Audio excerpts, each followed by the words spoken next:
Welcome everybody to this week's Switch Pitch Live. I'm Carlos, and as always, joined with me we have Justin. What's going on, everybody? And this week we have joining us from the admin team, our admin and Justin's girlfriend, Lindsay. Hello. Good to have you on way board. to Thank way to you. introduce her. Justin's girlfriend.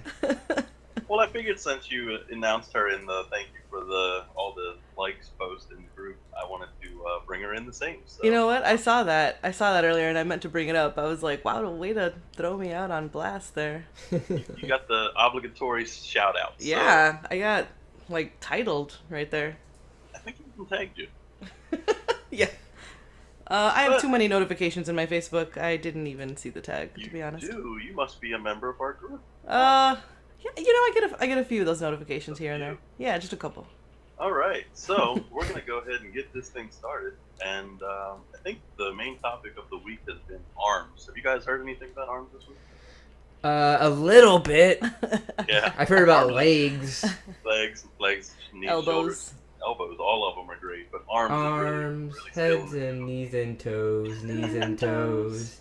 I was waiting. I kind of had a bet with myself. How long are we gonna go before we sing that song on our Switch Pitch Live? And it Ah, hasn't even released yet, so I guess I lost the bet. So. I later. broke it in. Well, there's our warm intro to ARMS. So let's talk about ARMS. Obviously, if you aren't living under a rock, you know that Nintendo did a direct for ARMS, and they announced quite a bit of content. So let's dive into that. Let's arm into that. Oh, No. ARMS first. No, doesn't work. No. Arms first. Elbow into it. in. Elbow in. Oh, this is why we have Lindsay. She's gonna keep us straight. So, ARMS, their direct. It was pretty much what we expected as far as introducing the rest of the characters, giving us some stages, the different color palettes for each character. But what really appealed to me was the test punch. Who doesn't love a good title? And the test punch really drives it home. You I guys are love gonna be how on they're there, right? doing this. I love how Nintendo is doing this like beta like test with everybody. Test fire, test punch. What's next with Mario? Tests. Woohoo! Like I don't know, like what's gonna be next with them. I do enjoy that they're doing this like beta though. Well, Have you somebody tried mentioned it? every 2 months. It comes out in the 26th, right? Okay. Yeah, I believe that's the first date. North America only. I believe it says North America only. The 26th. yeah. And I'm already downloaded. I'm ready to go. If you haven't been following, check the We Play Switch page because we have the dates available there. We even have a time zone converter for you. So if you're not sure, click on that and then go ahead and put in your time zone, and it'll convert it for you, so you don't have to miss out. But that Fancy. Splatoon, yeah, the Splatoon test fire was incredible. It was so much fun. It was actually a stable connection. So Arms Direct, I am so pumped. I was actually pretty excited about Arms. You know what with Arms is that it's this like transition of like when it was first announced, I was kind of like, what is this? Like I get it's a new IP, but it was weird like how they introduced the game in the beginning of the press conference. It was just like 1-2 switch, and then they had this Arms game, and I felt like okay, we're getting back to this motion control thing, and I'm not really on board with it.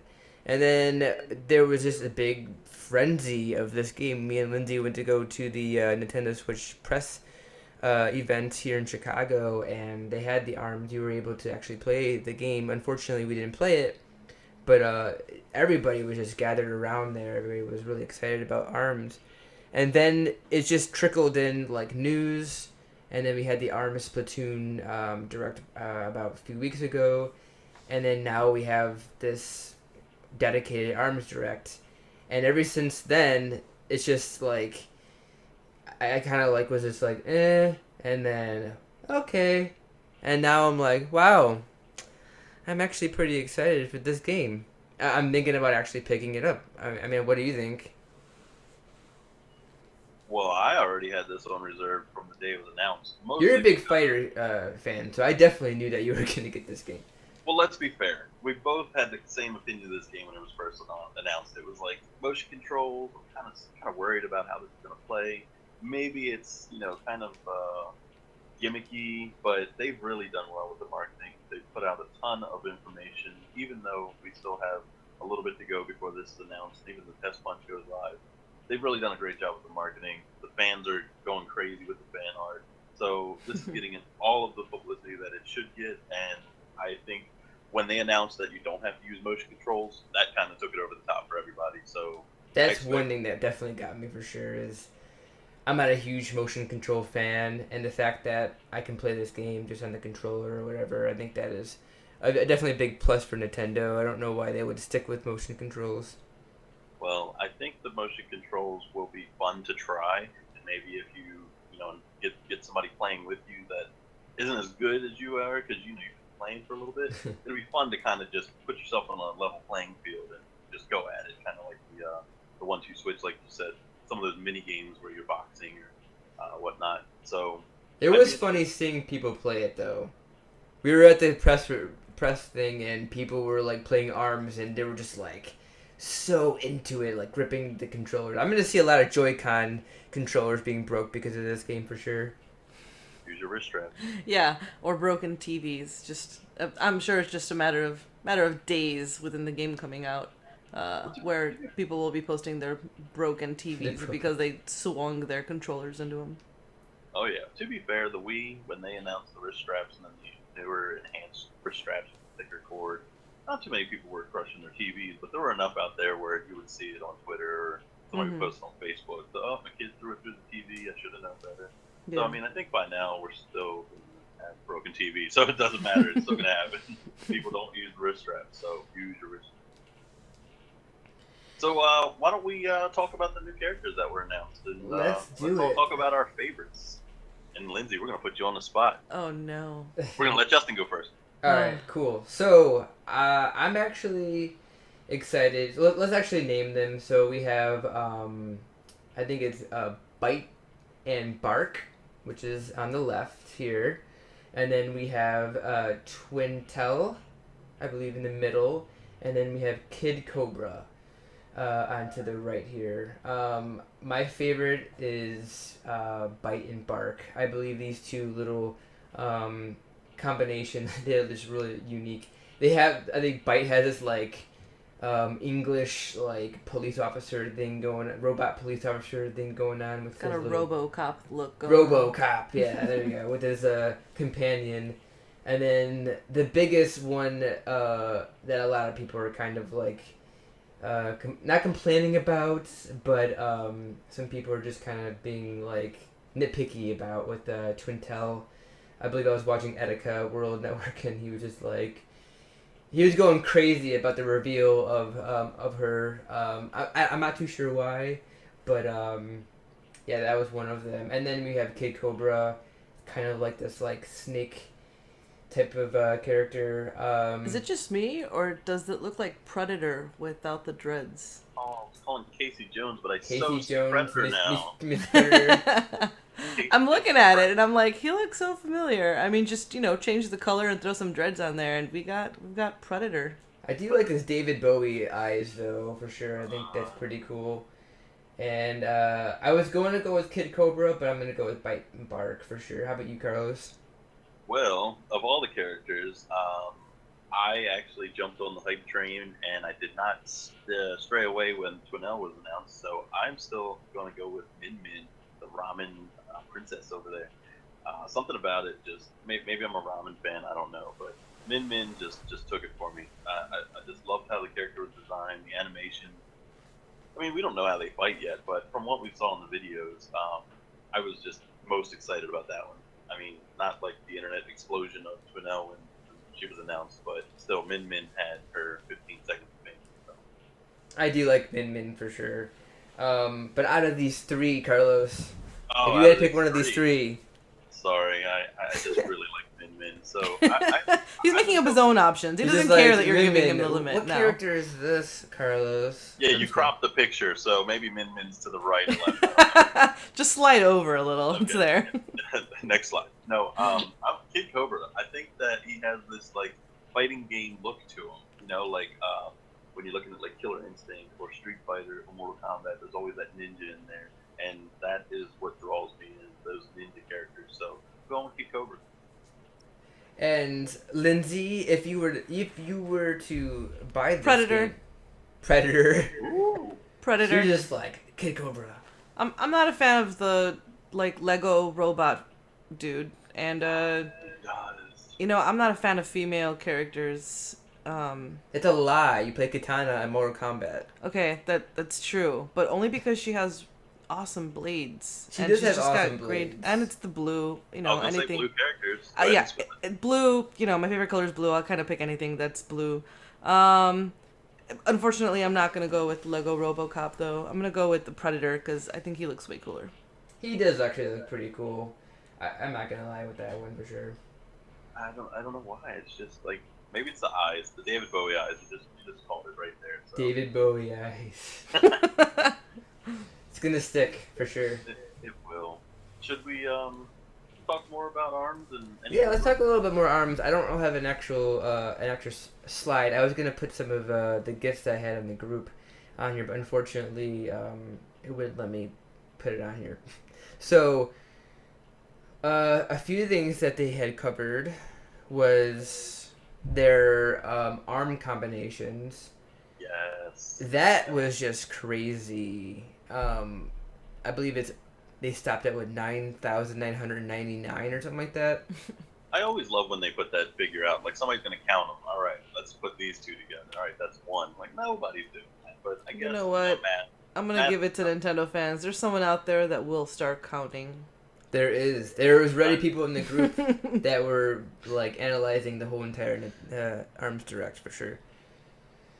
I Did praise anybody- them. I praise them for sure. Did anybody get the number yet? I believe Cameron got it. He said Cameron? 9,999. Yeah. Find He that was- number and get back to it. Are we placing bets now? Because this could get interesting. No, I always lose. So even if I pick against what I initially want, I'm gonna lose anyway. So I'm out. Call. I want to talk about that volleyballs. I mean, this is weird to me. Like, this is a fighting game, and they're like basically playing hot potato. Like you knock an explosive into the other person's court, and that's how you win. I mean, this is so creative that they included this mode. Did you even hear about this? I did. I saw it. I actually was like surprised that they're adding like more ways to play the game. So it's not just like this stupid fighting game. There's more to the game. They have the volleyball and they have the hoops mode, Yes. and both of those are just cool. Like if you want to play volleyball, or play volleyball. If you want to play hoops, and I like the uniqueness that they're using of utilizing the arms capabilities. Nintendo loves to just, okay, you want a fighting game? Well, here's a fighting game and a mini game, and we're gonna throw in a little bit of extra sport, and then let's just throw in a bunch of Grand Prix matches. And you want to fight online? Well, now we're gonna have 2-on-2. Like they just go crazy with it. Nintendo doesn't just stop at a fighting game, play 1-on-1, play local. We're done. I love it. I mean, maybe from now to when it launches, they're probably gonna announce like 5 more modes, and we're gonna be blown away. If Nintendo's listening, can they add a dodgeball mode? Because that would be really That would fun. be cool. Oh my I'd be God. all about a dodgeball mode. They did say the DLC is free, so that's gonna be a huge thing. So if they're gonna add any new content, dodgeball should be one of them for sure. Malik, my if you're idea. listening, You get heard on it. Twitter. Get on Twitter right now, Malik. You're going on Twitter right now. Nintendo #dodgeball. Malik is our Twitter mastermind. He's getting us 10,000 likes or followers. I'm looking at the YouTube chat, and Yan B is like, "Oh my god." I'm guessing dodgeball is your favorite. DLC. I almost read that wrong. Yes, DLC. Absolutely. DLC And free is boys. So, what else did they show? They showed rank matches. I think I enjoyed seeing that. It reminds me a lot of Overwatch, which I love. I love Overwatch. With the rank matches, you'd be able to play the play the players that you are ranked with. They have local multiplayer, and then they have, I believe, a different exhibition mode that you can play with. Party mode. They had the party mode. 20 players into the same lobby. That's a 20 lot of fun. players. That's insane. I personally think that if you have 20 people in a lobby, it's a long time waiting if you come from any other fighting game that's online. But no, Nintendo, if it's going to hold 10 systems that you can play together, I guess that's local, and then 2 players per system, that's insane. Yeah, But what it sounds like chaos, really. well, It yeah, does it sound like usually is chaos. chaos. The one thing about sitting in a lobby during a fighting game, everybody's more interested in everybody else fighting so they can watch their moves. And then the person you're watching loses, so you're like, oh crap. So then you go in and you're kind of unarmed against the next one. Um, but I guess one of the things that I was going to talk about were the different types of customizations. They were talking about types and attributes, and The then of different course like upgrading elements. your arm.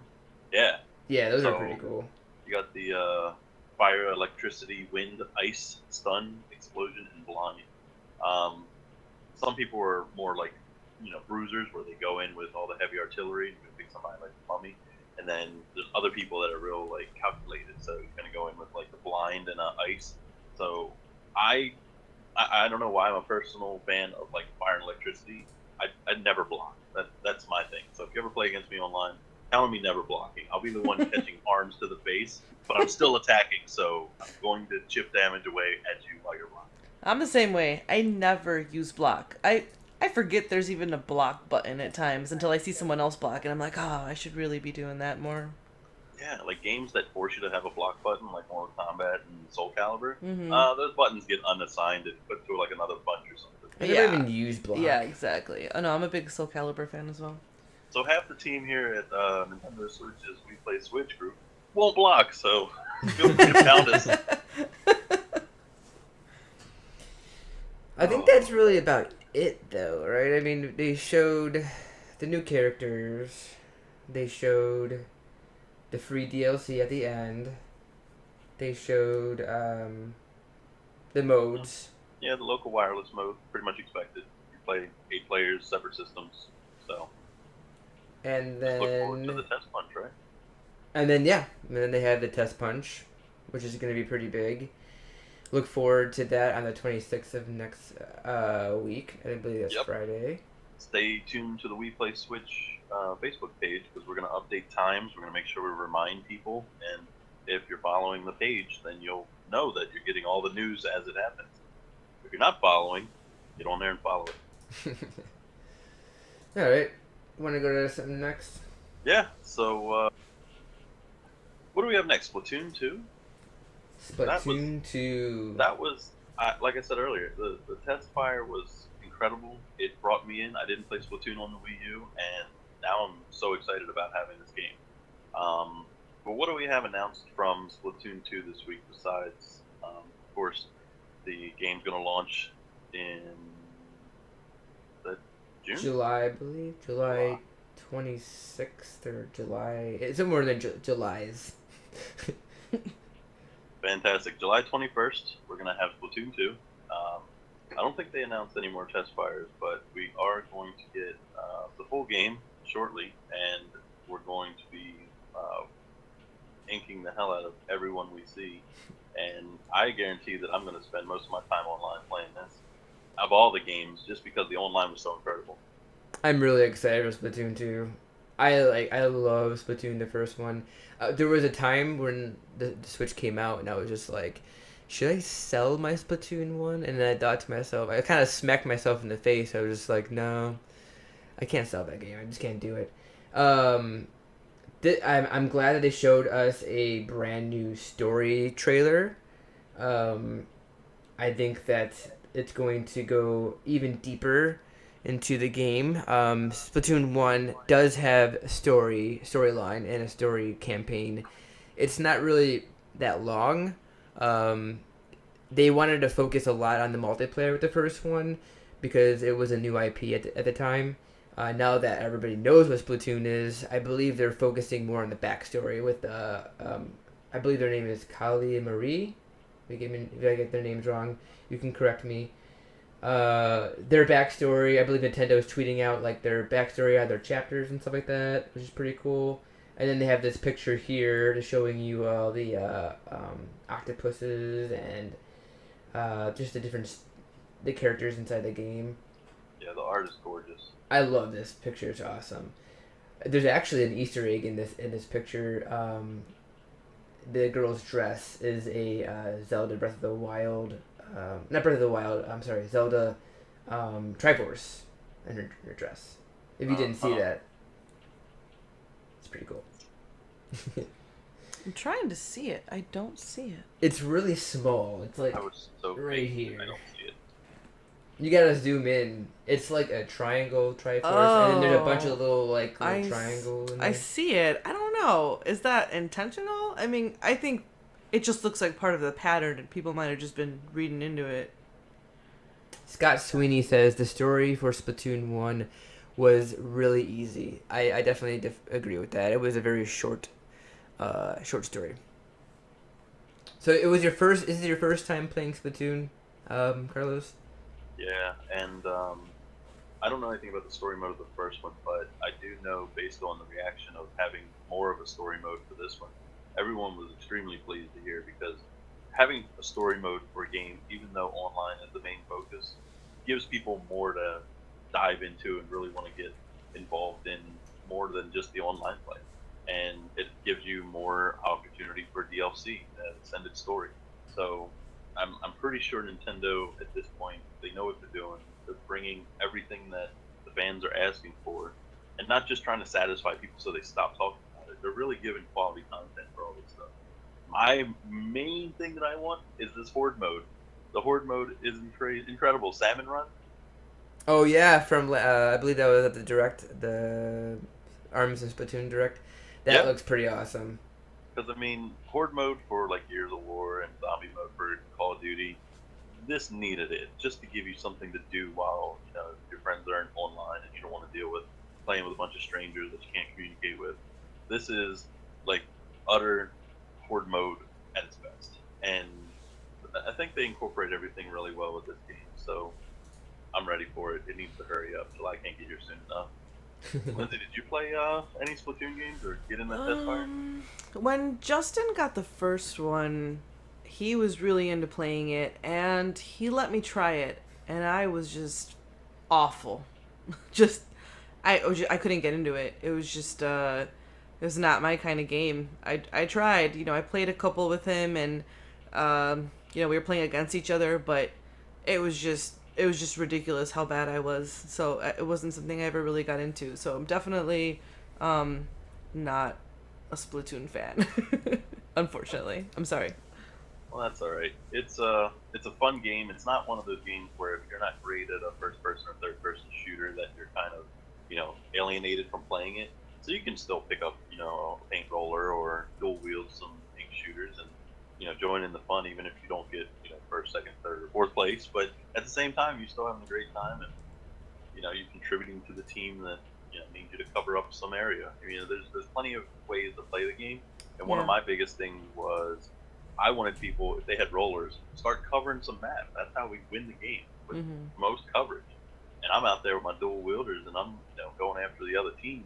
So everybody kind of has a purpose. So if you don't do well with the motion aim, then you can turn that off. But if you just aren't really that great with getting the other squids and killing them, then you can cover the map. Just avoid all the other squids and run and hide, keep covering the map, and you'll still do your part. That's what I'm saying. There's a lot to this game that people really haven't seen yet. And if you can't get into it, try a different way of playing it. I guarantee you'll.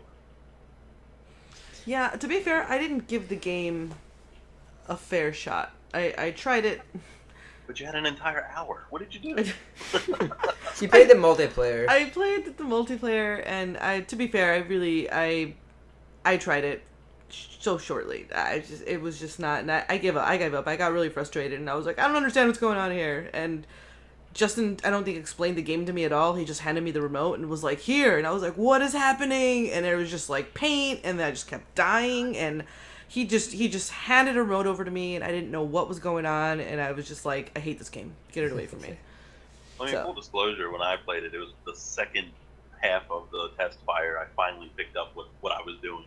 Like, I was so frustrated from the first test fire, I was like, oh my goodness, I need to look at online videos. I need to look in the group, see what people are posting. What am I doing wrong? And by the second half of that test fire, I was in there. So, give it another try. I actually didn't even play the test fire. Yeah. I think that I missed out on the test fire. Wasn't really paying attention too much. They were But really I well. also was trying to like not. I was trying to get more excited for the game, I guess. And I believe here Scott Sweeney says the only thing I worry about is the portability of this game. If I'm on an airplane and I have already beaten the story mode, one player mode, what can I do? So Scott, I believe the horde mode is another really big thing that's gonna get a lot of replayability on it. What mode? Horde mode. Salmon Run. Yeah, so it's like salmon run is what it's called. They have these little salmon guys that are right here in the picture, and they kind of like in different waves. They keep coming at you over and over and over again, and I believe you get different like equipment and stuff like that when you beat different waves of the enemies, and then there's the little bosses. There's silver fishes or something like that, little bosses, and it's really unique. It's another like just little mini game part of the part of the game because it didn't have it in the first game. So yeah, you have that, and then you have the multiplayer, which is really competitive. I believe it's considered an esport now, if I'm not mistaken. I think And so. I believe so. I mean, it's not as big as like Counter Strike or anything like that, but it's pretty up there. But don't forget, if you're traveling or you're on a plane, make sure the person next to you has a Switch so you both can play. There you go. I think what he means is that if there's no Wi-Fi, like if he's playing and there is no Wi-Fi, what can he play? So horde mode, maybe hook up your hotspot to your phone or hook up your hotspot to your Switch and play online. There's options to play. Yeah, I mean there's a few different ways of playing. And plus, any game really. Who plays story mode more than once or twice after you beat the highest difficulty? That's Some a good. people love a game, but you're not going to play Splatoon story mode over and over. That's a good point. He said that the horde mode is kind of like Call of Duty zombies. Yep. All right, we've talked about Splatoon for 8 hours. What do you have next? Well, we had a report from the Wall Street Journal, if you follow them, that Zelda was coming to mobile, along with Animal Crossing mobile and a Pokemon trading card app. So we didn't really get a confirmation from any other sources, but Wall Street Journal did have a source that did mention Zelda was coming to mobile, and the cry of thousands of gamers wanted something solid, a real Zelda game. People were so excited to bring Mario to mobile, and when they found out it was a runner, a lot of people kind of fell off, but the true fans of these runner games, they're still posting. They've got Nintendo Switch in their Mario Run world. They're getting public events. But I mean, it's still a runner. I don't really like runner personally. It was fun. I enjoyed playing it because it was competitive. That was the main thing that kept me on. But for Zelda Mobile, you gotta do this right. If it's not something like an emulator that people kind of put already on their phones, it has to be something fresh. I mean, that's where I'm at with it. Yeah, so I don't think it's gonna be a runner. So that is for sure. I don't think Nintendo's gonna do that. Boba can run. The Zelda Run. Are they gonna include a horse? I didn't play Mario Run that much. I bought the game. I played a little bit of it. I think that I should have played a little bit more of it. I know that it is kind of fun. I think maybe they might go on the route of maybe an adventure game that is fit for an on-the-go experience. I'm not too sure where they're gonna go with this. Maybe an editor or something like that. Maybe you can create your like a kind of like a Super Mario Maker, but in like the 2D type of thing. I don't know. I'm not too sure, but I'm really excited for it because I'm a Zelda fan. I'm definitely gonna buy it for sure. Hopefully, Wall Street Journal is correct with this. That's the first thing. I wonder if they're gonna do that same thing where they'll release it, let you play it, and then we're like, oh, wait a minute, you gotta pay for it now.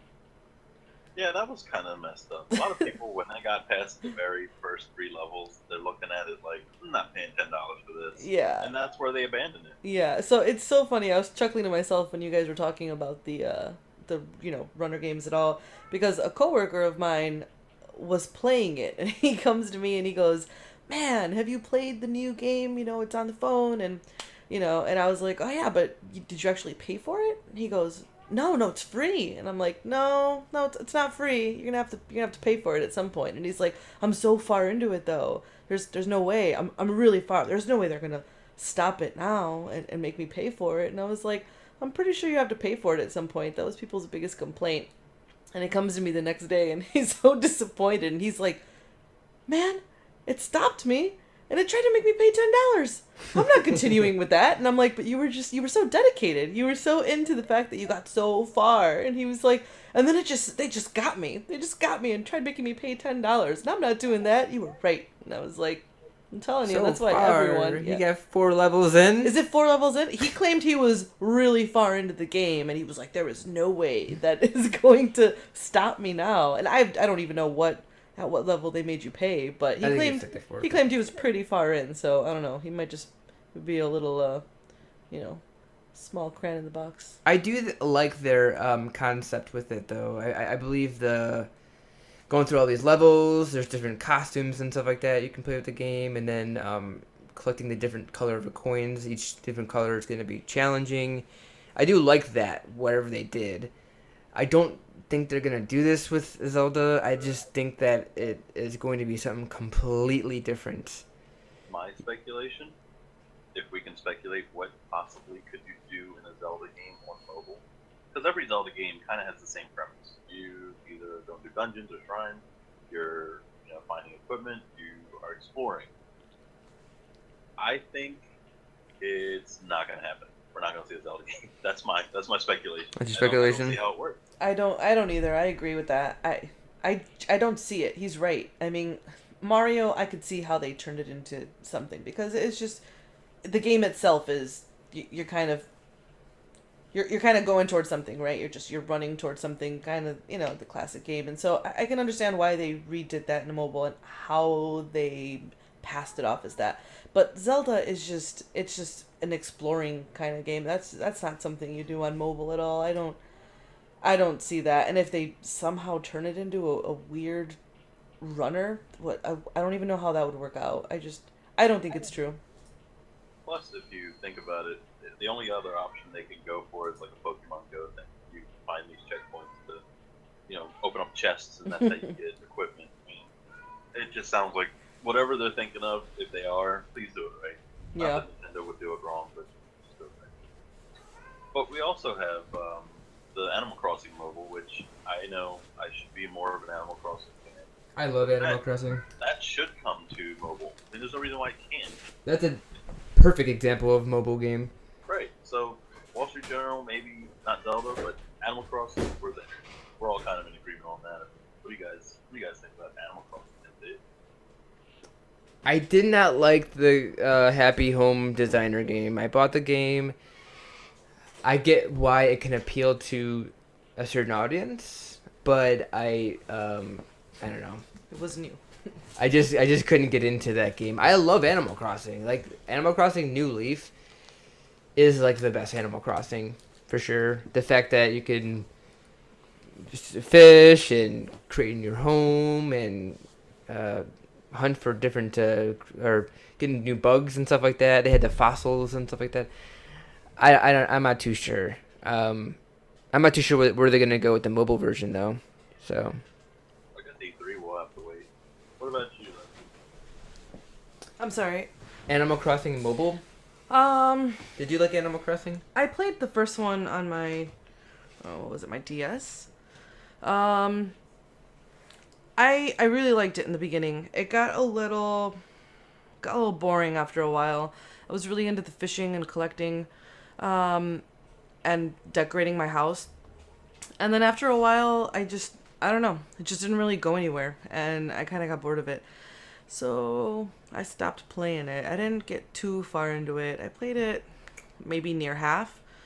If if that at all. I wasn't interested in the second one. I was really surprised that Justin was. It didn't seem like a type of game that he'd be into at all. So he kind of shocked me when he was all about it. Um, I, I wouldn't be interested in it really. Justin was collecting the playing cards for a while. Even bought that little fancy fancy binder to collect his cards in. You know.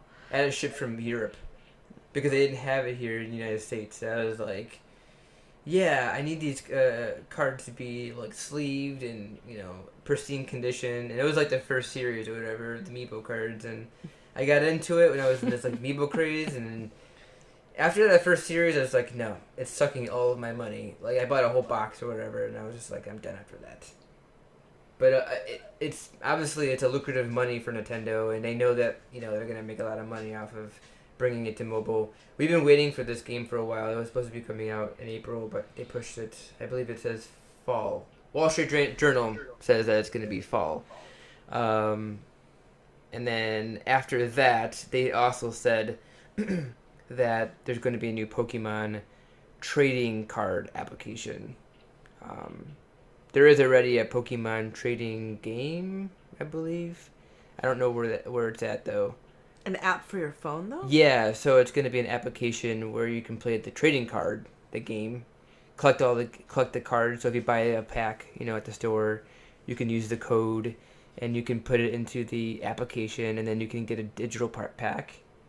It's in the computer, I believe it is. In the computer. I don't know. Where's the gratification in that? You're opening a digital pack. So you're opening 2 packs. So you open a pack in real life, and then you have a code, and then you put the code inside the, digital world. Okay. And then you'll be able to open up another pack. I see. And see if you get another rare in there. So, I believe it's a smart decision for Nintendo to bring this to, the App Store. For sure, I think a lot of people are going to anything Pokemon is money to Nintendo. Like anything, Pokemon. It's like gold to them. So after that, let's get out of this mobile news. What else do you got going on? Sonic Forces.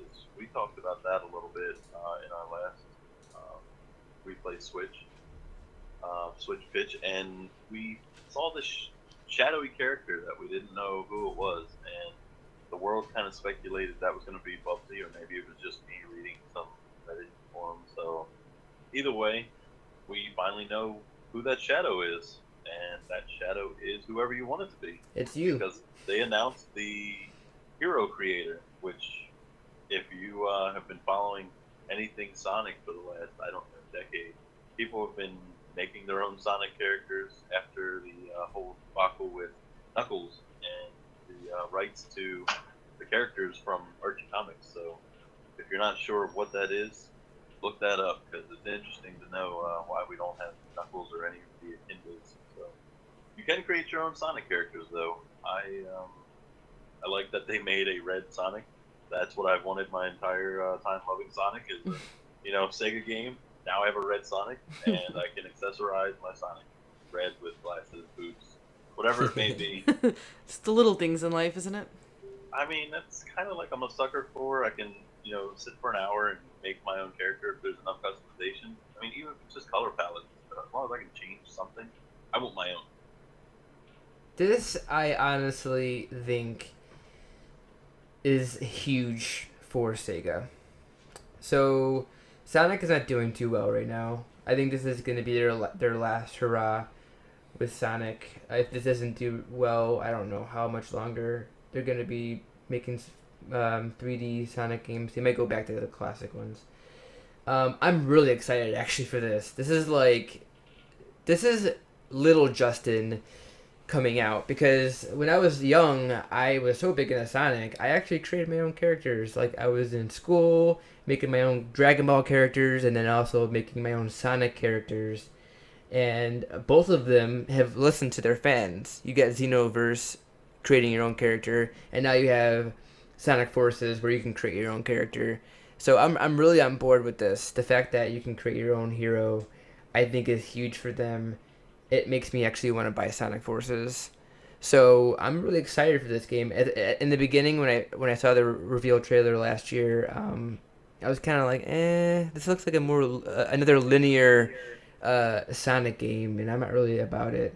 But it's actually building up a little more hype. Well, the thing about the character customization is it's not just color palettes and accessories, though. They really making there a purpose behind it. You can create a wolf character and a rabbit or a cat. I think there's a dog and a bird and a bear. So you could go through and create all of these different types of characters, and they all have their own kind of ability. For example, like the bear, you would blow your enemies away with a homing attack, or the cat would keep at least one ring after being hit. So you have like that 9 lives kind of thing going on, where you wouldn't die immediately after getting hit. You still have one ring left, so you have a second chance. And I'm thinking that they're going to implement these characters in a way where you either have to use each ability somewhere throughout the story, or you create your own character, and that's kind of what you're going to cancel. So rather than just color palettes and accessories and stuff, there are different types that you'll be able to create. So I personally am going to create a wolf just because it's probably going to look awesome, and I don't really care about the other ones. So that's what I want. I want a wolf. How about you, Lindsay? Were you big into Sonic growing up? On the Sega. On the So Sega, classic. yeah, on the Sega, sure. I played with my brother. I was really big into it. After the Sega though, just no, I haven't played a game since. So none of the 3D games. Nope, nothing at all. Sorry, you're not missing much. Not that it doesn't interest me. I just I don't know. I just never really got around to it. If something came up present day, then I think I'd pay a little more attention to it. Given that I'm so involved with the group and all, and video games seem to be ruling my life these days. But years ago, I wouldn't have blinked an eye at it. So, yep. Well, I did update the list with all of the different types, and I don't know if you plan on getting this or looking into it. But out of those types, does any of them look really interesting or stands out that you would want to customize? Because you got to customize the character. It's just There's 2, 4, 6. There's 7 total types. There's a wolf, rabbit, cat, dog, bear, bird, hedgehog. Restarts with 5 rings after player dies. I don't know. I'm leaning towards wolf, or I don't want to say hedgehog. I don't want to be. I don't want to be. I don't want to be that person. I don't want to be Sonic. I'd probably say wolf or dog. Wolf or dog? Yeah, I'd go with one of those. Those sound like they could be fun like to mess the around same with. Thing. They gave me the option. It's so weird. They're like wolf or dog. Isn't it the same? I guess wolf features or whatever, and then a dog features. I would go for wolf or cat. Yeah, so it sounds like the wolf that automatically drawing in rings when they're near. That just makes it fun. You just cruise through the I'm not even looking at what they do. I wasn't even looking at what their abilities were. I just thought the wolf sounded cool. Wolf or cat? Those are the two favorites. The most disappointing ability, Hedgehog, collects rings when getting damaged. What? So you need to get damaged in order to collect rings. Yeah. Okay, good Go job. get the rings, Hedgehog. Oh. But character creation, that's awesome. The gameplay looked fun. It was very brief, but we're gonna see more as it's released, whenever it's released. But these types will definitely add that extra layer to Sonic that everyone's been trying to get through to Sega's head. Let us create one, and here it is. So I'm excited. All right. good stuff. All right, so how about stuff that came out recently? Why don't we move on to that? Let's do it. Spoiler alert: ACA Neo Geo dropped a game. Ooh! Did you guys guess that? ACA Neo Geo Garou Mark of the Wolves. Is that the name of it? Yeah, the Neo Geo games will keep dropping every week. I think we're just gonna have to count on that. They reached the 200,000 downloads, and they're committed to putting more effort into bringing the better end of the library. That's still, their whole fight, waiting for people to more or less keep downloading, get interested, and then they're going to start releasing some of those more Samurai Showdown, more of the. I think Bubble Bop was one of their IPs. Because when the Neo Geo arcade machines were out, that was one of the like main games that was people played. But Neo Geo. What else came out? Minecraft. Yeah, that was the big one. And let's talk about the pros and the cons right now. There were some things some bugs that need to be worked out. Oh yeah, Minecraft. We'll talk about the pros. Minecraft. It's a bigger world. We knew that was going to happen. It's portable, Nintendo Switch edition, and it's a game that everybody already has played, knows, and loves. And people are loving the fact that they now have Minecraft on their Nintendo, even though they've already had it on their PC and their Xbox, and seen it on PS4. Now it's on the Switch, and it wasn't a disappointment. That was the main goal, was getting it online, and it worked. I mean, it's doing what it's supposed to.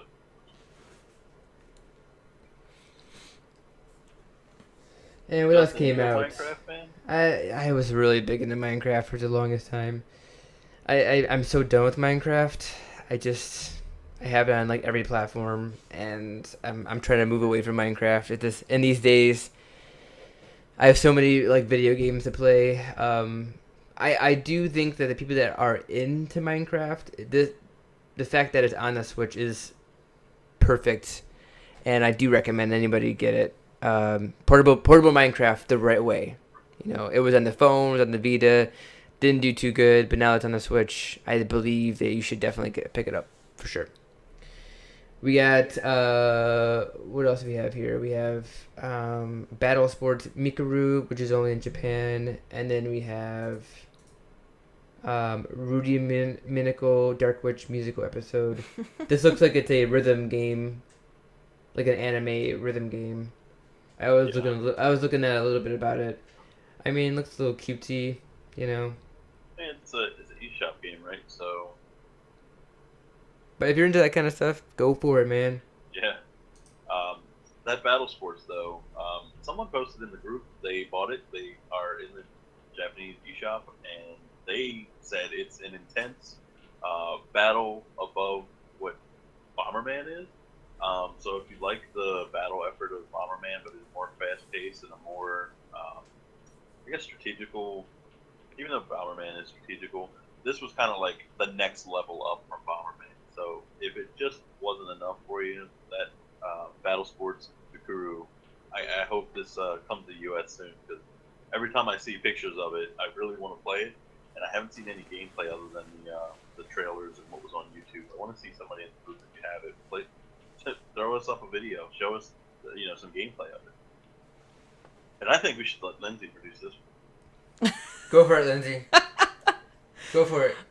Thumper. Favorite character? Oh, it's the bunny rabbit from Bambi. I was gonna say your favorite bunny rabbit from Bambi. Now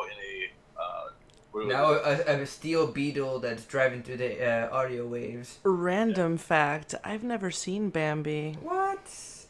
I know. Come on now. I know. There's a list of like classic kid movies it's the saddest Disney movie that they've ever why created. do I want to watch it? I heard it's sad. That's all I hear. I'm just no thanks. I don't need to see little sad deer.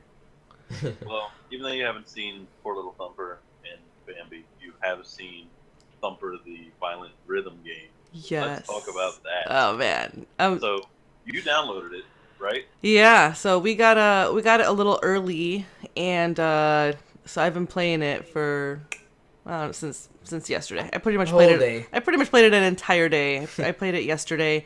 I was really excited. I woke up in the morning. I took Justin's Switch, which I normally don't do, and I was like, screw this. I'm gonna play on my break and on my lunch. And I was being a rebel, and I took his Switch without telling him.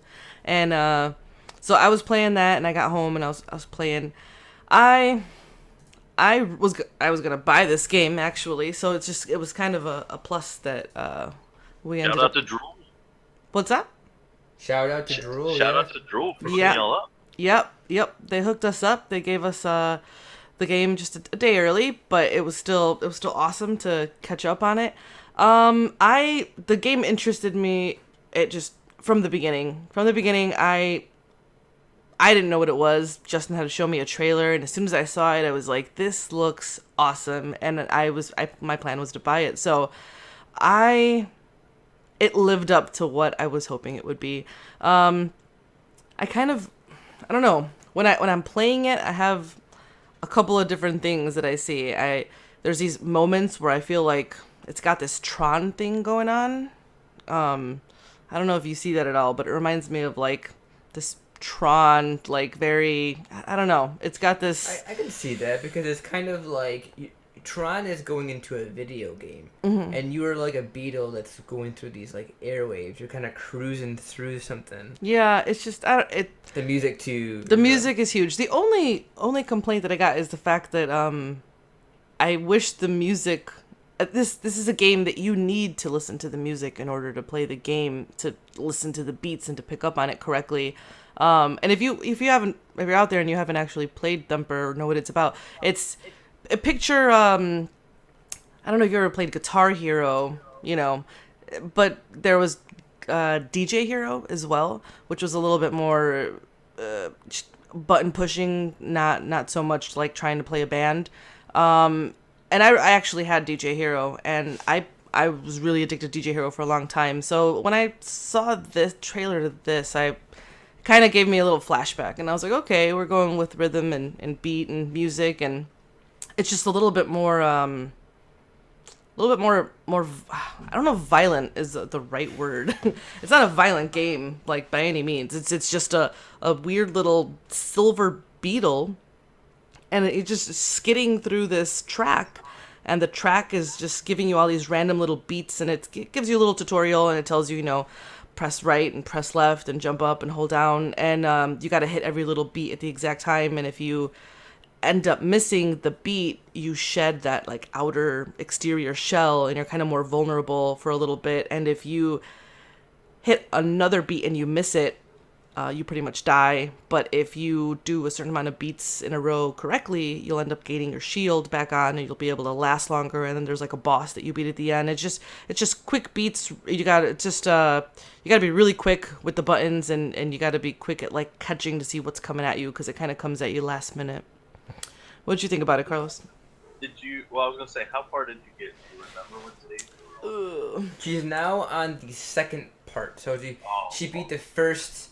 Like 14, I beat the 15. first boss, the first section, and that boss, and I'm in about the middle of the second section. So they just recently taught me the move where you lift up, where you like push up, and those little wings kind of go up, and you got to hold those up while you glide. Right. I literally just got past that part, so I haven't gotten to the boss of that yet. But No, me neither. For people that are listening, if you play through this, there are like a dozen different sections to each level, and you complete a section, and if you're successful, it gives you a grade, and then you move on to the next section. And I didn't know that was the case. I thought I was just like, if I suck, I just continue on the rest of the way. No, it wants you to master each section. It wants you to at least be good at that section before you move on. The very last note in every section is kind of your like thumbs up, like, yep, I got it, so we can move on to the next one. If you miss that last note, you're repeating. And it's not to the point where it's frustrating, you don't want to play it. It's frustrating to the point where you want to be better. So I was going to ask you earlier, but I wanted to wait until now. Do you feel like you don't want to finish a section because you want to do better on it, so you kind of like purposely die and then start over? Yes. Yes. Yes. It gives me such enjoyment to be like, I don't think I did good on that one. I'm going to go ahead. Yep. Or let's say that I messed up early on, and I lost my little beetle shield, and I'm continuing on, and I know that if I do good, I'm gonna get the shield back, but it's not worth it. I'm just gonna crash myself, and I'm gonna start over, and I'm gonna do better and make sure that I don't lose the shield the first time. I was hoping that was what you were gonna say, because when I was doing it, I'm like, am I the only one doing this? No way. Like, I feel like so much further along right now, but I really don't want to accept that like C grade or D grade. I want that S. I want the S. Give me the S grade. It's hard to get the S. This game is very challenging. So Justin is not great at these games. We're very different people when it comes to what we like in games, and this game is just this screams me. I'm so addicted to it right now that it's insane. And so as I was playing it yesterday, I handed it over to Justin and I was like, give it a try. Like, look how awesome this is. And he was just awful. He didn't understand what was going on. And he's like, what's happening? And he just kept dying. And I'm trying, I'm pulling one of those like ghost movements where I'm just like holding over his hands on the remote and I'm like pressing, like, feel, this is how you press it. And, I'm trying to like show him how to do it, but he's just like, nope. This is too much. It's too much going on. But if you hand the Zelda over to me, I'm all about that. So. Yeah. It's a little bit different type of game. Yeah. Not much of a rhythm game, Zelda, but this one definitely. No. So the one thing that I just kept saying, though, the whole time was that you really need the music to be loud. You need the music to be loud to be able to hit it. Because you need to be able, if you are watching those little tiny bumps come at you, and you are paying attention to the bumps and you aren't paying attention to the music, you're going to miss. I tried being smart, or what I thought was smart, and I was just playing by trying to see if I could hit the little bumps as they came at me, and I couldn't. You really, I don't know if it's just me, but I'm like nodding to the beat the entire time. I'm just like, do do, and I'm just like nodding my head, and I'm like, am I insane, or is everybody else gonna have to do this in order to keep up with the beat, in order to make sure that they're doing good? And I didn't realize, not that I didn't realize, but I tell Justin, I'm like, oh, we need to hook this up to speakers. I need to put this on so loud. And he's like, there's no Bluetooth. And I'm like, what? I completely forgot. I remember there was a big fiasco, everyone angry about the no Bluetooth version on the Switch. And so that's where I was upset. I was like, no, like, this really needs to be loud. And he was like, just put the headphones on. And I was like, oh, I just don't want to. I don't want to put the headphones on. And so I brought it up to him earlier, and I had a eureka moment, and I'm like, oh, we haven't docked the Switch, really. We haven't played it in a dock TV mode yet. So I was like, we need to put it on there, and we can just blast the TV. And he's like, I guess, but you could just put headphones on. I don't want to put headphones on, okay? I just want to play it nice and loud and not worry about it. I'm a very anti-dock person. I really love the fact that the Switch is handheld. And there was a long time that I didn't even dock it because it's damaging my Switch. And spoiler alert, later on, we have a little bit of a giveaway for the dock socks that we'll talk about later on. But now that we have dock socks, we'll probably be playing more in dock mode. So. Well, the one thing about the way this rhythm game is set up, it's not just a repeated over and over same tempo that follow. This is off beats. It is my only complaint. I think that the turns are not synced properly. I don't. Maybe I suck, but I am amazing at like Guitar Hero, Rock Band games.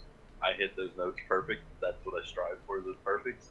Those turns are not synced up. Like, I either just by the skin of my teeth make that turn and get it perfect, or I smash into it every time. So I don't have a problem with the turns. Like, do you hear the audio, like, confirmation that you hit the turn perfect? Like, you're hearing those notes that are coming out? I'm hearing them when, like, at the last second. No, there's like an actual ding. Like, when you hit those turns perfectly, you get the ding. If you don't hit that ding and it just glows, white instead of red, then you just succeeded at not dying. But that perfect tone, you'll hear it next time you play it. Every time you hit those turns, you'll hear that ding, and you're going to know, oh, that was perfect. And if I go along with the beat, I'm nodding my head just like you, and I'm hitting each one of those. As soon as I hit a turn, I'm at the either very end of it, or it's just off to me. I don't know why. I don't know. I'll have to pay more attention to that part when I get done. And maybe I've just been scathing by not paying attention to that part. But the part that gets me every single time, last night I was getting so frustrated. I mean, in a good way, though. I was just like, I've got to get here. I was trying to beat the boss. And the part I just kept dying consistently over and over and over was where you hit the beats, and after a couple of the it's like beat.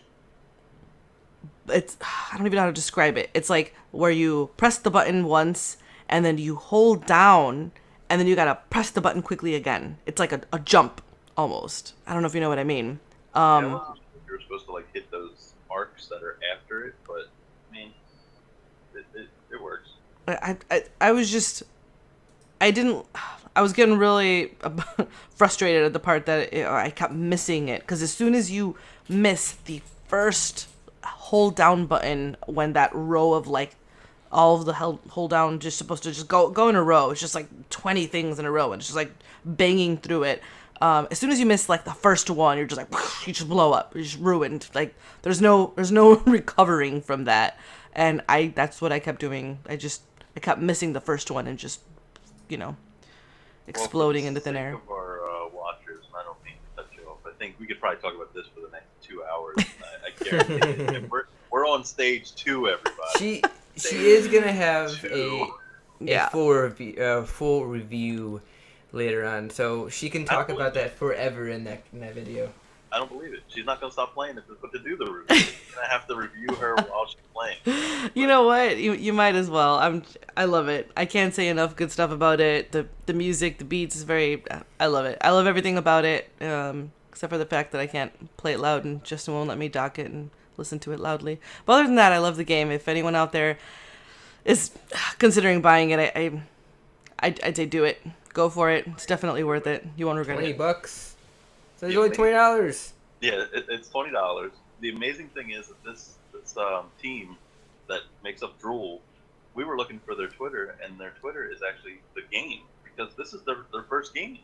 For their first game, it's a bassist from band Lightning Bolt, and then there's a programmer that got together and made this amazing game that has tons of awards for the PS4 and the PSVR, and I think there's a PC version. They won a ton of awards, and so they brought it to the Switch. Thank you so much, Drool, for bringing this to the Switch, and I guarantee they're going to win even more awards. So for their first game, good job. 10 out of 10.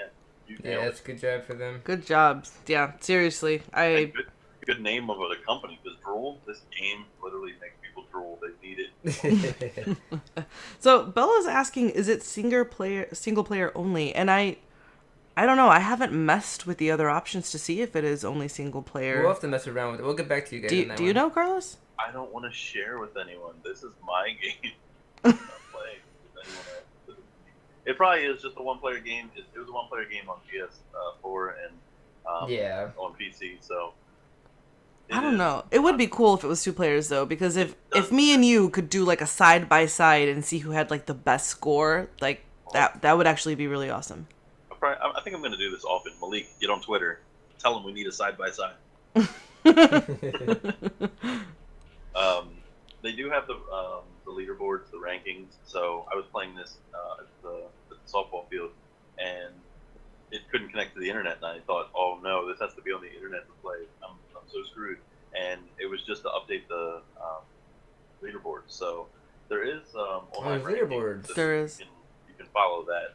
I didn't look at it because I just wanted to play, so I can quickly hit next. Yeah. So maybe that matters to somebody. I'm just gonna keep playing. Yeah, no, same here. I saw the leaderboard and I was just like, nah, I'm good, and I just was selfishly playing. So yep, single player, Bella. Thank you for your question. That's one we overlooked because we weren't really interested. Because we don't want to share. Oh, all right. So Thumper, thank you, Drool. Can't say it's enough. Yeah, definitely. Thank you. Great job. Super impressed. Look forward to anything you make in the future, anything you release. I mean, just set the bar up there. Yeah, it's gonna be tough to top that one. But, yeah. All right, so we have games that are coming out. Games that are coming out. Just I have 5. Well, I put ARMS Global Test Punch because it is coming out on Friday. So. All right, fair enough. We'll start there. The Global Test Punch. So we talked about it earlier. Get online. Is it an hour? I think it's an hour again. I think it's an hour, yeah. And you get to play online. So play the hell out of it. Play it as much as you possibly can in that 1 hour. Some regions got an extra 10 or 15 minutes. Somebody forgot to check the clock before they cut them off, but play it until it won't let you play anymore.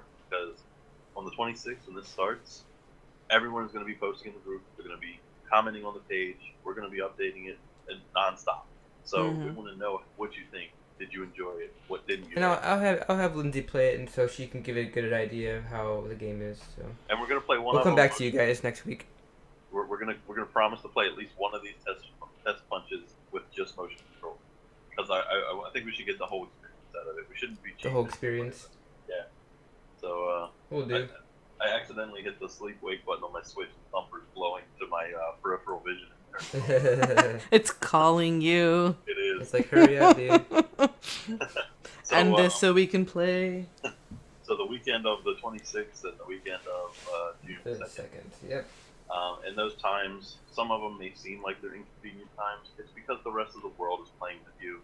So yes, if you have to get up at 6 a.m., just get up at 6 a.m. and play the game for an hour and go back to sleep. People in Japan and Australia and all over the world are enjoying this game too. And we want to have all of our members in our group giving us feedback on this game. So get the full experience.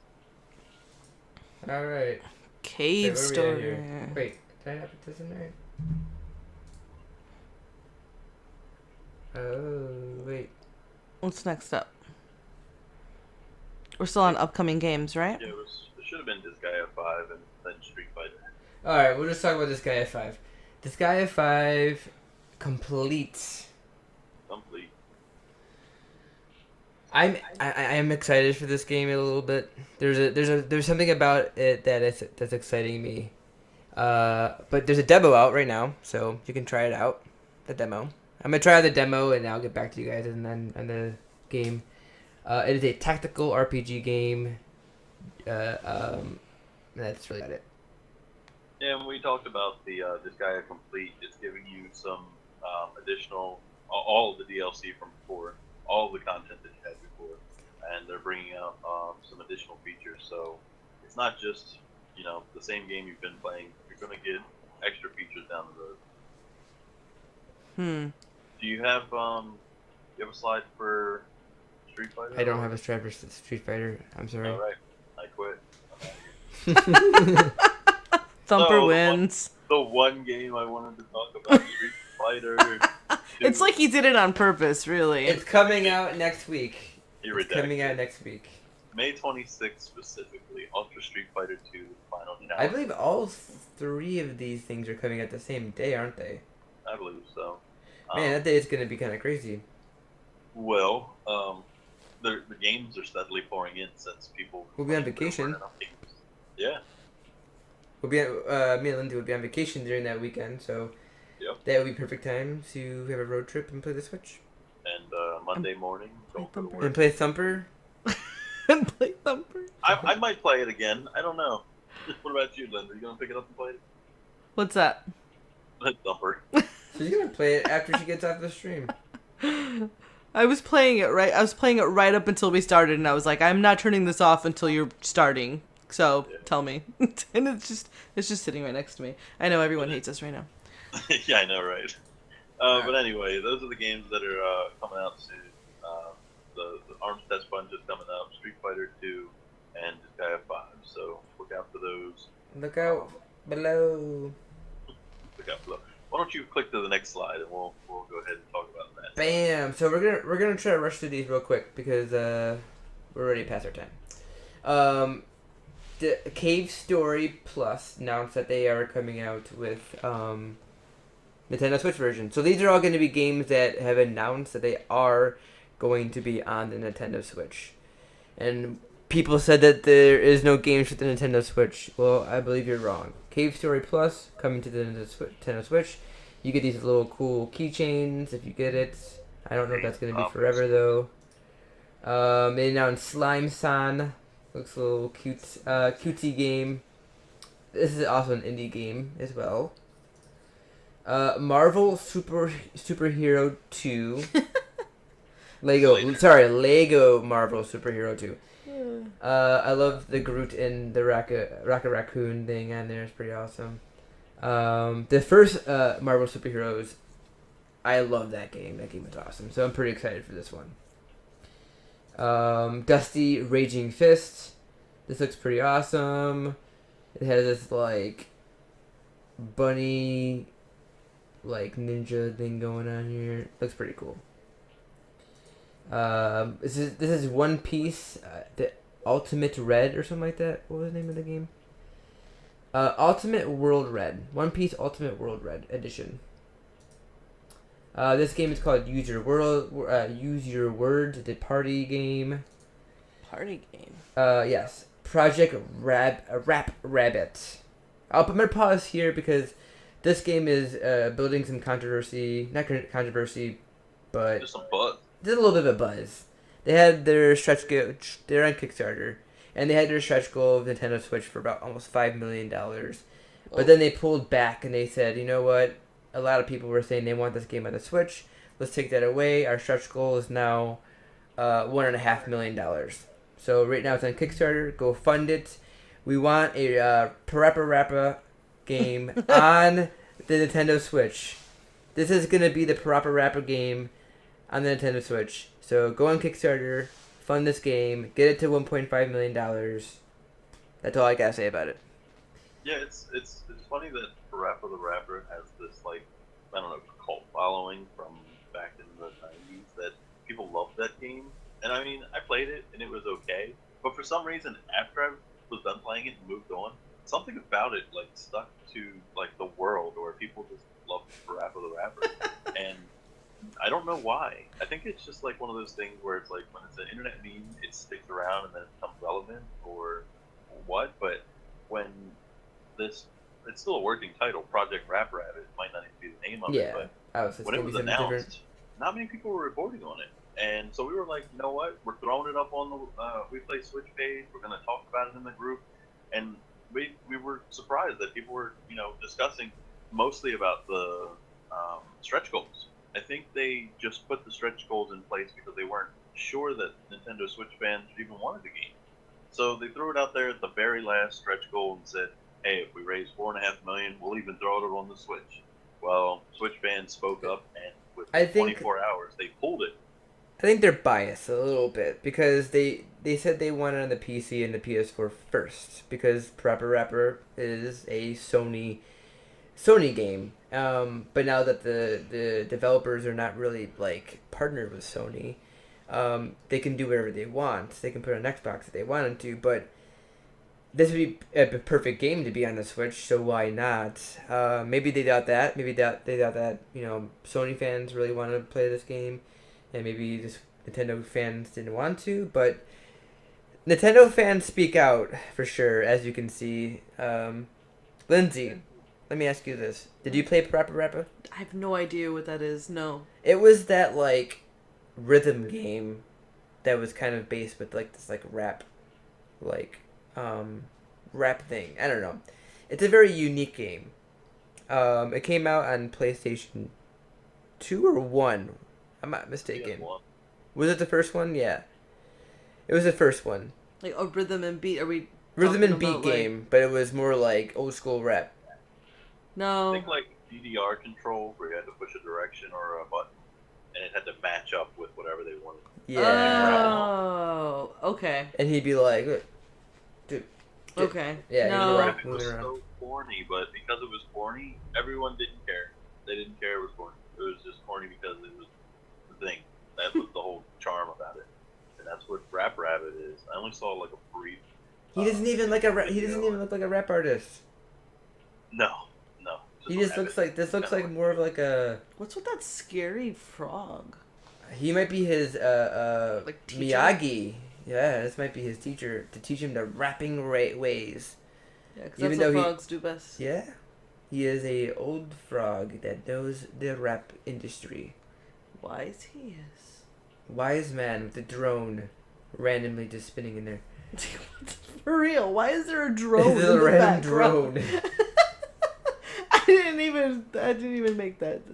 He's controlling. He's connecting with the drone to see his mind. It was actually at the end of the video. The drone kind of comes forward, and then the screen flashes and says "coming soon." So okay. I don't know what the purpose of it was, but the drone was caught in that. Well, we gotta fund it, and then we'll figure it out. Yep. So 6 levels at 1.1 million, and you get the Switch edition at 1.5. So. Basically, that's all we got. Next one, huge news coming out of left field. Harvest Moon, Light of Hope. So this is not the original developers of this game, by the way. Not the original creators of this game. But it's still using the same IP. This is a huge game for Nintendo, by the way. A lot of people really want to play Harvest Moon. And this is a perfect way to play it on the Nintendo Switch. Harvest Moon is kind of like Animal Crossing meets Farmville. That's what I think it is. I've never played it. That's accurate. I played it briefly, and I never got into it, but the internet exploded when they saw this news. I think this was our most viewed post on the We Play Switch page for a while, and people were commenting heavily on it in the group. I'm not sure of the release date this year at all, but I think I'll get into it to just check it out to be able to support Harvest Moon moving forward. Even though it's not the original developers, it's everyone's hyped for it right now. Yeah, I'm hyped for it. Let's go to the next one. This one's called WAC 7. Oh, WRC, World Rally Championship. World Rally Championship 7. Yeah. The official game. It's a race game? I am guessing it's a racing game. Is it a racing rally game? racing. The rally racing it. You know, the big fog lights on the front, rally racing. Okay. So, just another racer. Tiny Metal. I believe this is the same guys that do Advance Wars. Advance Wars, yes, that's what was reported. Advance Wars bringing a game Switch Tiny Metal. I don't have any opinion on this. It looks cool. I like Advance Wars. It does look good. That I will do. I like the art style. It looks pretty cool. Yeah. Next one is Mighty. No, so we're getting into Bit Summit games. So Bit Summit games are, I believe it's this weekend, but they announced a bunch of games. So Mighty Gunvolt Burst is one of them. The same Pygmy Studio is announcing a game called Lunar XXX. And then this other one is Kabuto Burst Battle. So those games came from the Bit Summit. I believe there are some other games, but these are the main ones that were announced. This is in Koto, Japan. Sounds right. It's like an indie festival. Splasher. Sorry, go ahead. When I first saw the Bit Summit news, I was like, "Oh, cool! Awesome! Lots of indie games." Everything was in Japanese, and I was like, "Oh, we're gonna have to wait." So, I really wanted to get involved in that one, but a lot of it was just being secondhand reporting. So we're just gonna have to wait. Splasher is coming to the Nintendo Switch. For some reason, this is a 2D side-scrolling game that uses like a paintbrush like mechanics and stuff like that.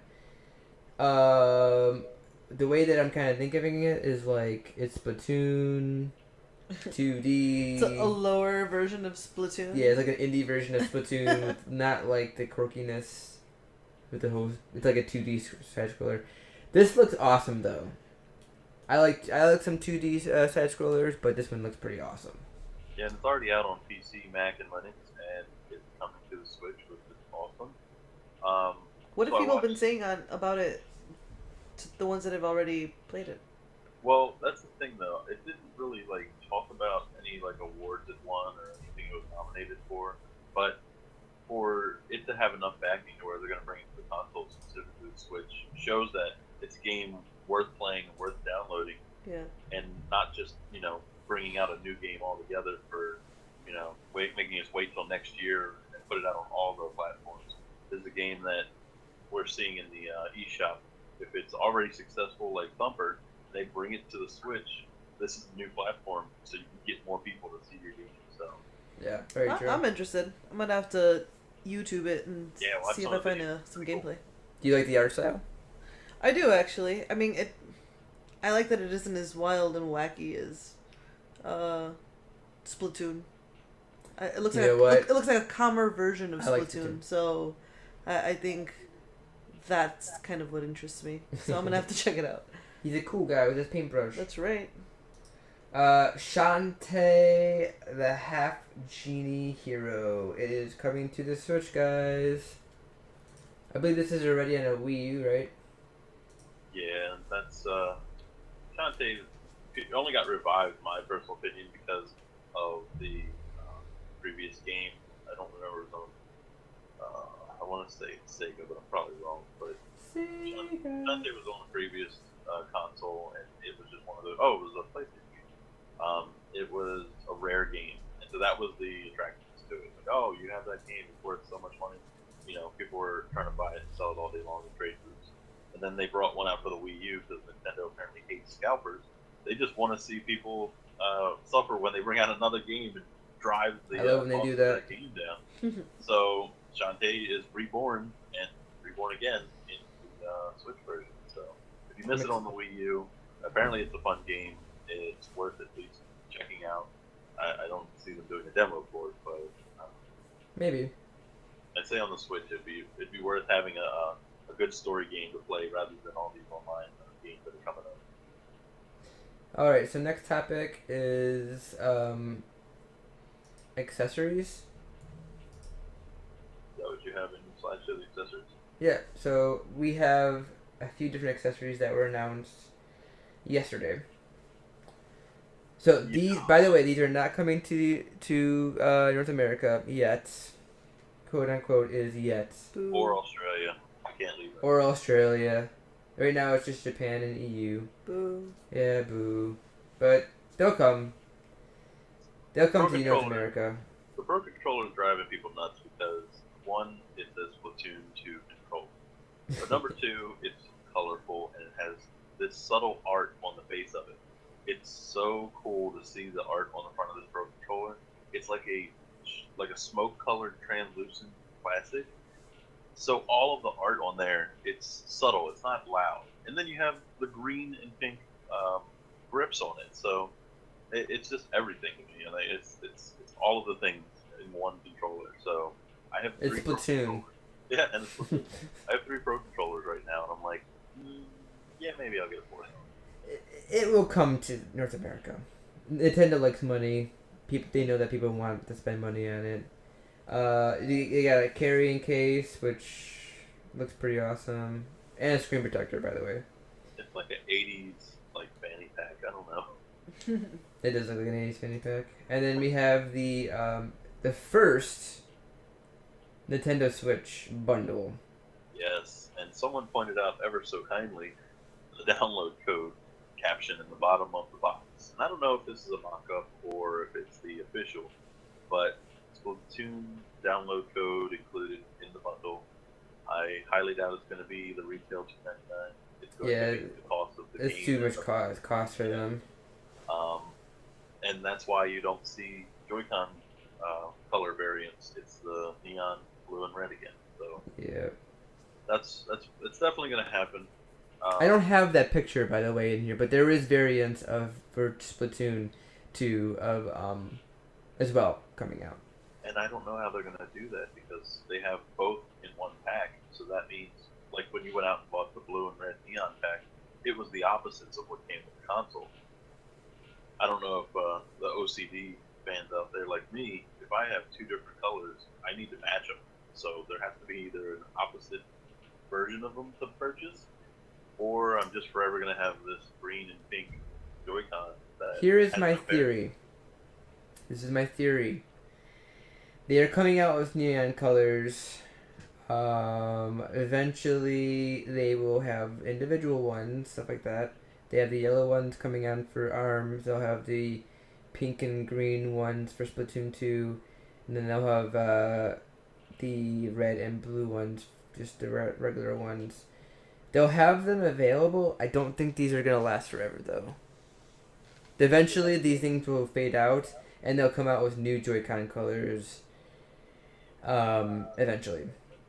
Well, if you've been following the life cycle of the Nintendo DS, how many versions of the DS is out there currently? There's a lot of them.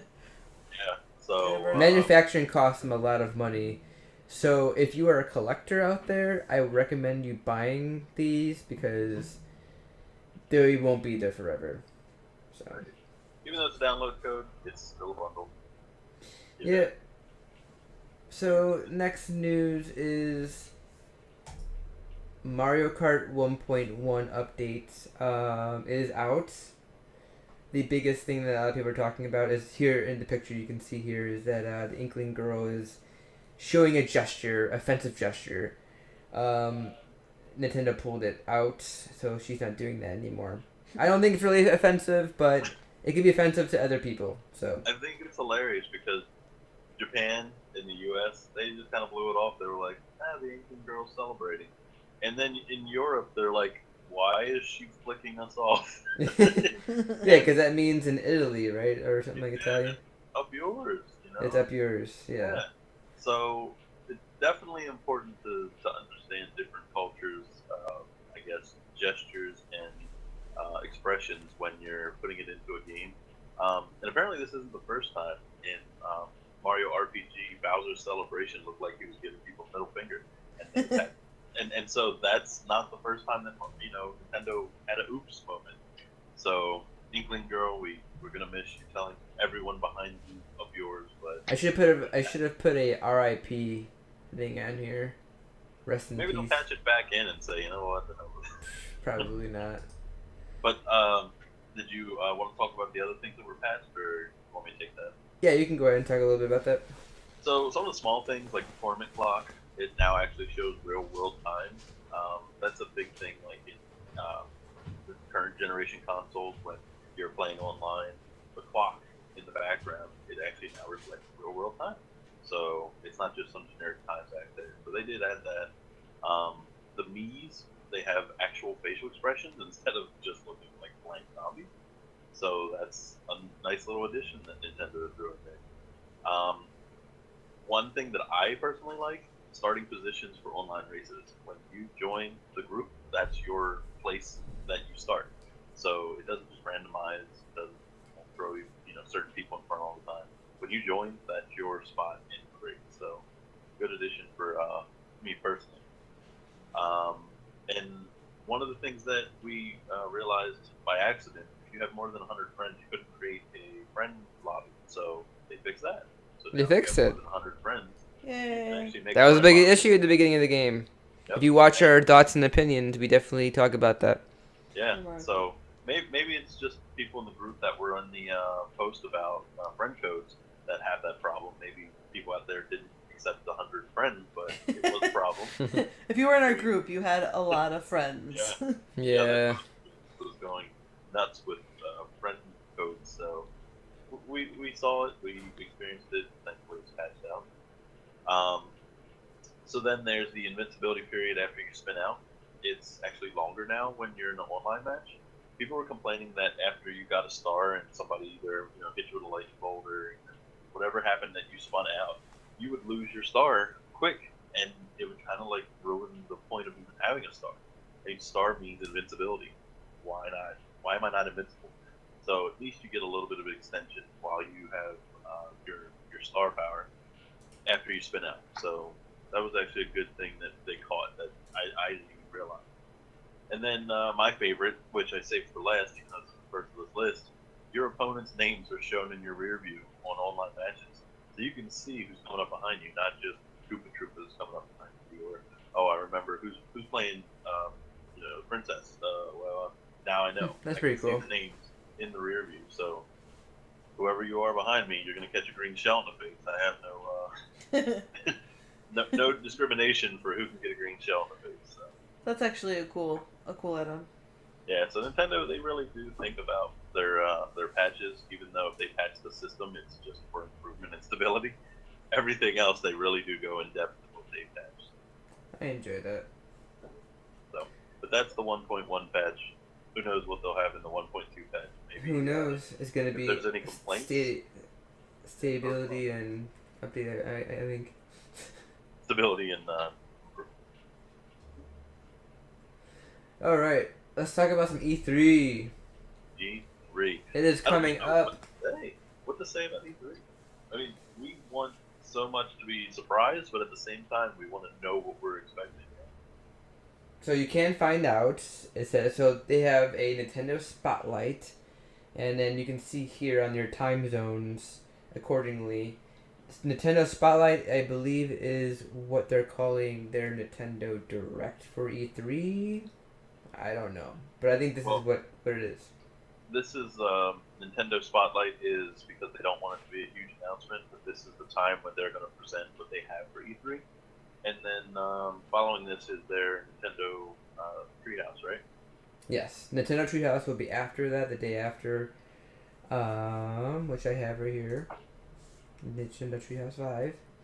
They are gonna have all so whatever games they show at the Nintendo Spotlight, all the demos and the developers and them talking about the games will be at the Treehouse. So it'll be like a kind of like an all day event, and they teased out that there's gonna be some more surprises at the Treehouse event. So they want you to stick around and watch the Spotlight and then watch the Treehouse thing next. So they'll give you a little bit of a little bit of something, on both things. So If it's anything like the last Treehouse event, they're going to be throwing a lot at us, and I'm hoping that they do. E3 needs to be hyped. Even though Nintendo played it down, they're not really doing much with E3. We shared in the group and on the page the Mario Odyssey pictures and video that they were setting up. So that's going to be probably one of the main topics. We seen a little snippet of what the new Nintendo world is going to look like, but I think that there's so much more that they can show and present, and they're going to wow us like they have been back to back with all these games to bring.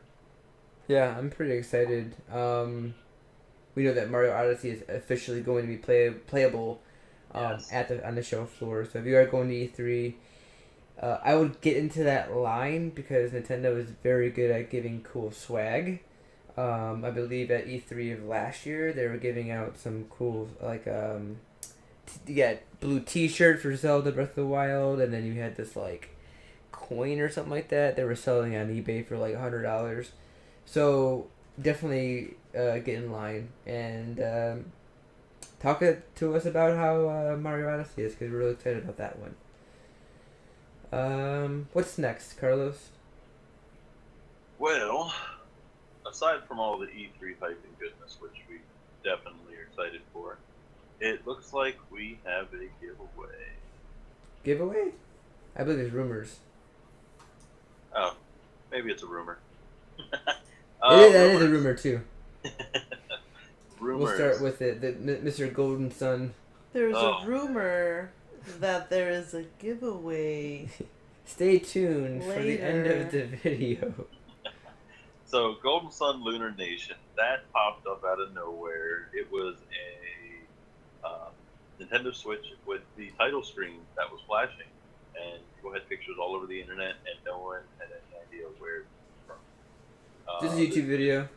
Yeah, and this is Lunar Nation. It's not the previous game. So, from what I read, it's a developer that created this video for the hype, but it's not an actual game.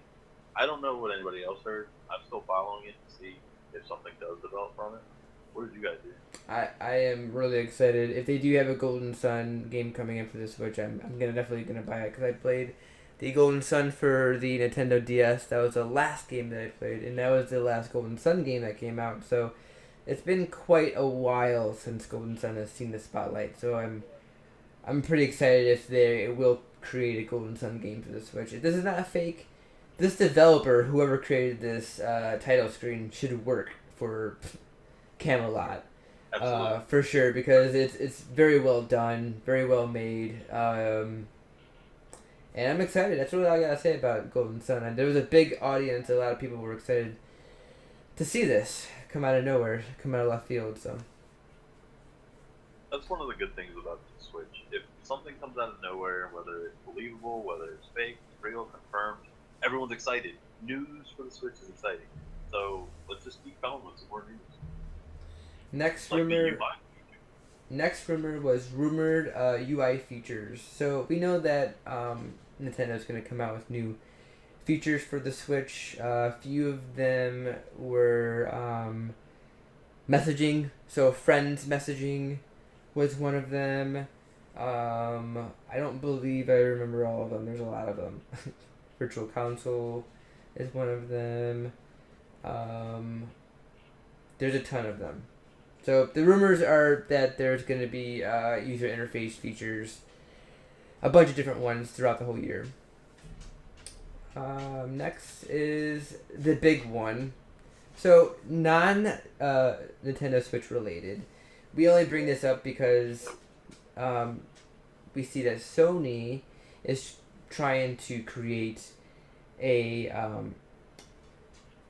Nintendo Switch type of console. They had a patent in February where they are going to have a Nintendo Switch sort of like console where the controllers detach and has this like tablet screen.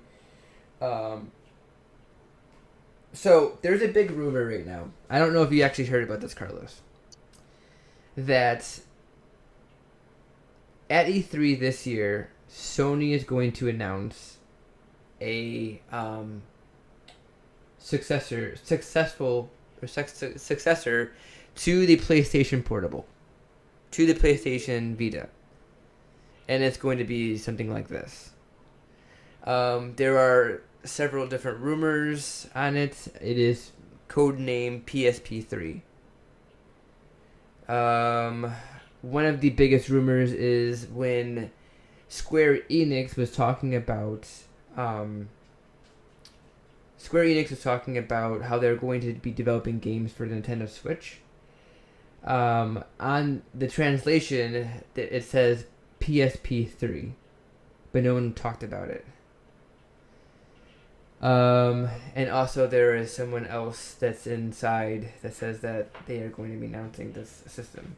So, there might be a competition for Nintendo Switch, come E3. So that is the biggest rumor. Hopefully it doesn't come true. Hopefully Nintendo Switch is still, number one with their, iconic hybrid console. But I definitely see that Sony coming out with something like this. It's competition. So when I saw this first break, Curved.de had announced this concept, and it was based on that patent that you were talking about. And I think it was more towards the Wii U gamepad that they were looking at the time of the patent when they announced, well, they didn't really announce it, but when they were more or less trying to at least secure some kind of patent for their own. When this actually came to light, a lot of people were mixed emotions of angry because Sony, they just always jump into the game immediately afterwards and trying to introduce something new. The motion controllers, the PlayStation Move controllers, they actually work really well. You can use those still with the PSVR, but a lot of people had complaints about the way that this was drawn or created. The buttons and the analog sticks are in a really uncomfortable position. But everyone would love to have a 4K display or the 1080p mini display tablet with controllers, just because it's the natural progression. We got the Nintendo Switch, looking at a 720p screen with a gorgeous screen. Sony, of course, is going to try and one-up it somehow. They will. From what the rumors are, is that they're working with AMD, which is what they are working with the PlayStation 4, with AMD's new processor, their new hybrid processor that is in newer like laptops, which is really powerful. It's supposed to be a lot more powerful than a Nintendo Switch. Supposed to be able to do full 1080p with 60 frames per second. So I don't see why they wouldn't do this if they are still partnering with AMD and they're gonna be able to have this. It's gonna be expensive though. Like, it ain't gonna be $299. Sony is very notorious in kind of making some of their consoles really expensive. So I don't think it's gonna be cheap. So. And Sony likes to play with new formats. They don't mind if it's a failed format, if it's a bad format, or if it's proprietary format. They're gonna do it. The memory cards for the PSP were proprietary, and they were outrageous in price. All the formats since the Discman. I mean, you can go back that far. Everything that they put out their own format, whether even if it failed or if it was successful, they didn't care. They were still making money off of what didn't fail. And the PlayStation is clearly making that money because they put money into development, and the 4K PlayStation Pro is doing well. And the Destiny launch that happened today, they were showing some gorgeous, gorgeous gameplay. So, big ups to Sony for putting the PS4 out the way they have it now for the 4K. But if we're talking about this tablet, I agree with you. They're going to have a portable though after the E3. All right. Lastly, we have Call of Duty World War II. It's coming out. This picture right here is a port developer. They're called Beanox. They're very notorious for porting over past Call of Duty games to Nintendo consoles, and the fact that they tweeted out this picture just kind of goes to show that maybe they're working on the Nintendo Switch. It's obviously a rumor. Take it with a grain of salt. They could be just porting it over to somewhere else. Maybe they're working. I don't know. I don't know what they would be doing. But they're here. They're all dressed up with their army gear, and they're ready to port some games over. I just love this picture because I can't stop pointing out the fact that guy on the far right is definitely not military. Maybe I'm wrong, but he just looks like he is happy to be there with the vest on. He looks like he works there. He works there. Yeah. He's happy. Having the best day of his life. He's a happy guy. He works. He has a cool job. No, I don't think anyone in the military wears that hat indoors. That's just, it's just, I love it. I can't get enough of it. I wish that the internet would make him or something, but Make him a meme. yeah, he's awesome. So, if it's true and Call of Duty does come to the Switch, It's gonna be a big seller for them at least. right, so we can have more. So that's what we need. They didn't announce it with the Call of Duty launch, World War II announcement, but something's in the works. If they so. announce it, it's gonna be at E3. Yeah. For sure. So we're gonna try to end this up. The last thing that we have here is what we've been spoiling the whole We're damn bad. time. The whole damn time. We have a giveaway going on right this second. Right this second.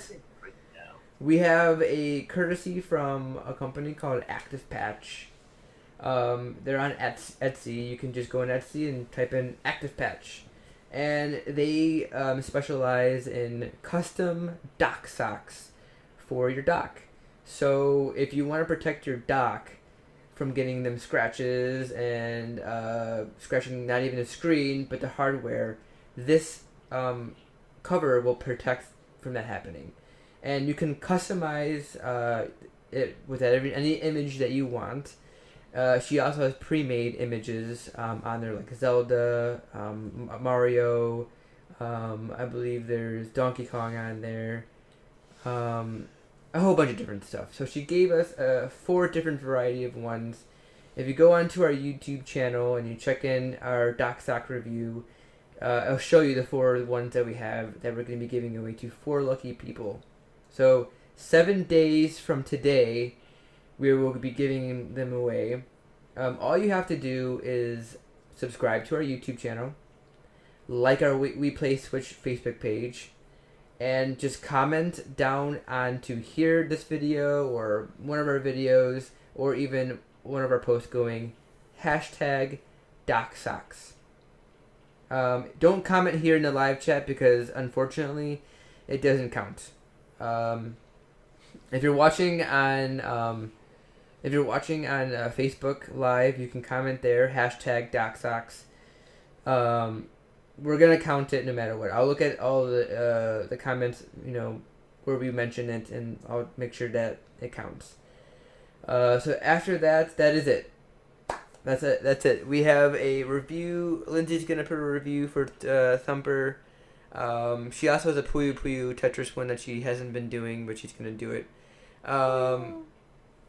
And Carlos has a few more different reviews that we're gonna put up as well for some accessories.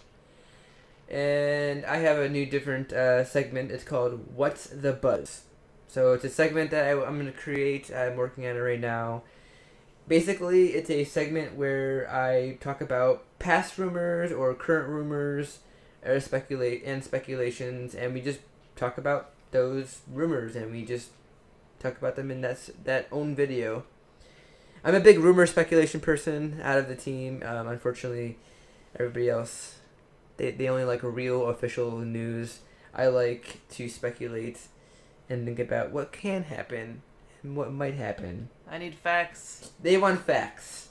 We do. I But need facts. I don't believe it. I feel like rumors are just anyone could say something and it just goes crazy. It spreads like wildfire and it just could be completely false. I just think. But let's put it this way: Nintendo loves that people speculate. You want to know why? Because if people didn't speculate or create rumors, the hype over the Nintendo Switch wouldn't have happened. Because basically, the whole entire Nintendo Switch NX thing was all about the hype, all about the speculations. Nobody said anything about the Nintendo Switch or Nintendo NX, except the Nintendo press conference and the October whatever release 21st when they showed that little video. That was it.